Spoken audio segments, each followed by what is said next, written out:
જનમોન આ મારી બાજુમાં એક ગોમ હતું.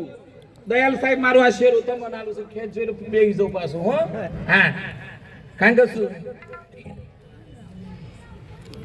એક ગોમમાં જો સત્સંગ કરવા એ લોકો બધો એવો શાંતિથી બેઠો તો કે બોલતો નહીં ને ચાલે નહીં. એટલે પછી મેં કીધું ભાઈ આ શોથી આવ્યો? કીધું ગોમનો નતો આવતો એટલે પછી બે અમુક આશ્રમમાંથી લાવ્યો.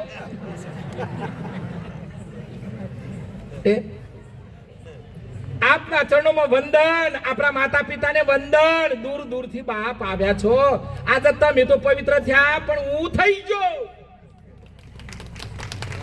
હા, આ ગત ગંગામાં સાહેબ આનંદ થઈ ગયો, આનંદ થઈ ગયો બાપ, આનંદ થઈ ગયો.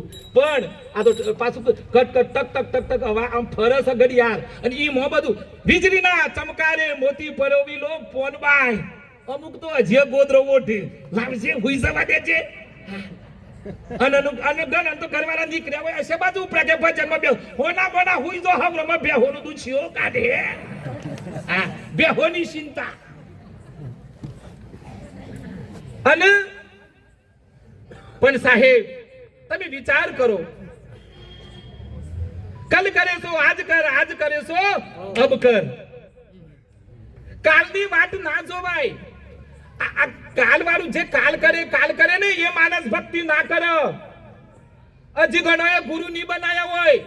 અરે દયાલ સાહેબ ને ધનગીરી બાપુ એક ગમે એવું સકા ઈ કોઈ સંત આજ સુધી નથી જોયો. એને નક્કી કર્યો કોઈ આવે તો કે આવે તો ધંધા બંધ થઈ જાય.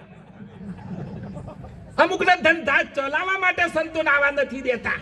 પણ મેં નક્કી કર્યું કે જે ગોમમાં કોઈ ના જોઈ તો આપણે જવું. હા, આ સંતોનો એટલો બધો કરંટ સકાય પહોંચવું. હા, ધંધા તો બંધ જ કરાવવાના છે સાહેબ.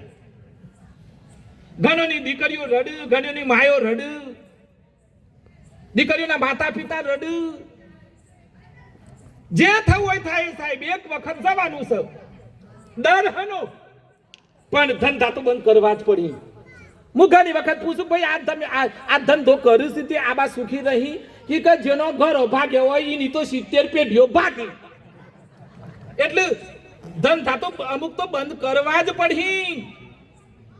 સમાજનું દૂષણ દૂર કરવું પડે. વિચાર કરો, રામને પિતાશ્રી એમ કીધું કે બેટા તારે 14 વર્ષ વનવાસ જવાનું છે. સાહેબ 14 વર્ષ વનવાસ જવાનું કીધું. 100 કરચલી ના પડીને આજનો સોરણ કે બેટા દૂધ ભરાય બાપા તમે જઈ આવો કે. આવી દશા. અમને 2 સાલ દારા પહેલા એક માણસ આવ્યો. મુખ્ય વાતો કરું છું કારણ કે પાછળ ઘણા બધા સંતોષ. પણ એક ભાઈ આયા મારી જોડે બેઠા.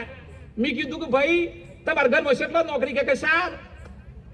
મેં કીધું કે તમે કે અમે ડોહી ડોહા એટલે અમે ઘેર ખેતી કરીએ ને બીજી સોરાની વહુ કે સિટીમાં. પછી સોરા કે નોકરી કર. મેં કીધું કોઈ વહુ નોકરી કરે કે હા અમારે એક વહુ નોકરી કરે. હા, પછી મેં કીધું કે તમારે બધી રીતે સુખ છે? કીધું હું બાપજી પૈસા તો શું પણ સોરો હવે કીધેલું કરતો નથી. અલ્યા ભાઈ વિચાર કરો, દાદા દાદી ગામડામાં, સોરો સિટીમાં, મમ્મી પપ્પા નોકરી, પછી સોરો મોબાઈલ. દાદા દાદીની ફરજ છે કે તમારો ટાબરિયો તમારો સોરો હાસવી લેજો. પછી પાછળથી એમ ના થાય કે કીધેલું નથી કરતો. માતા ને પિતા એ નોકરી કરે પણ દાદા દાદીની ફરજ છે કે એઓના આગળ હારી વાતો કરવી, એમને કેળવવો. સંસ્કાર તો દાદા ને દાદી ચાલે, મમ્મી પપ્પા તો નવરો થવાનો જ નથી. એટલું હું દાદા દાદીઓની વિનંતી કરું છું કે તમે દશરથ કૌશલ્યા બનજો અને હારા બાળકોને સંસ્કાર આપજો. મને